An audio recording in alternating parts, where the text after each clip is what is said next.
Germany থেকে স্বর্ণপদক নিয়ে ফিরলেন অভিনব সাউ, দুর্গাপুর বিমানবন্দরে উষ্ণ অভ্যর্থনা।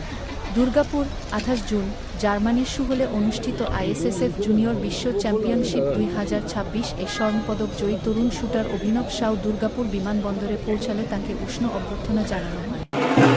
আন্তর্জাতিকভাবে দেশ ও পশ্চিমবঙ্গের জন্য গৌরব বয়ে আনা অভিনবকে স্বাগত জানাতে বিমানবন্দরে বিশাল জনসমুদ্র। সমর্থক ও শুভাকাঙ্ক্ষীরা তাঁকে মালা, মিষ্টি এবং তুমুল হরতালের মাধ্যমে স্বাগত জানান। তাকে দেখতে ও অভিনন্দন জানাতে বিমানবন্দর চত্বরে বিপুল সংখ্যক মানুষ জড়ো হয়েছে। অভিনব সাউ সম্বলী ক্ষীরসাগরের সাথে ১০ metre air rifle mixed team ইভেন্টে স্বর্ণপদক জিতেছে। যোগ্যতা অর্জন পর্বে ৬৩৬ পয়েন্ট স্কোর করে তারা ফাইনালে জায়গা করে নেয়। এরপর ফাইনালে ৫০৫ পয়েন্ট পেয়ে তারা স্বর্ণপদক জয় করেন এবং একটি জুনিয়র বিশ্ব রেকর্ড করেন। রাজ্যের ক্রীড়ামন্ত্রী ইন্দ্রনীল খান অভিনবকে ফোন করে তার এই সাফল্যের জন্য অভিনন্দন জানিয়েছেন। তিনি বলেন, পুরো রাজ্য এবং দেশ অভিনবের সাফল্যে গর্বিত এবং তার উজ্জ্বল ভবিষ্যৎ কামনা। অভিনব সাউয়ের এই ঐতিহাসিক সাফল্যকে ভারতীয় শুটিংয়ের জন্য একটি বড় অর্জন হিসেবে বিবেচনা করা হয়েছে।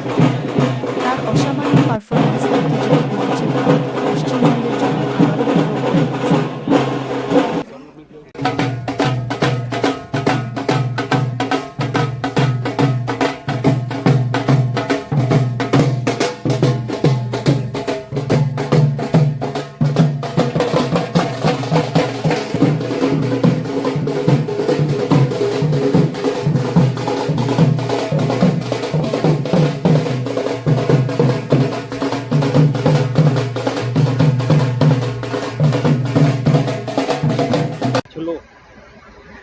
আমি জুনে ওয়ার্ল্ড চ্যাম্পিয়নশিপ খেলতে গেছিলাম জার্মানিতে।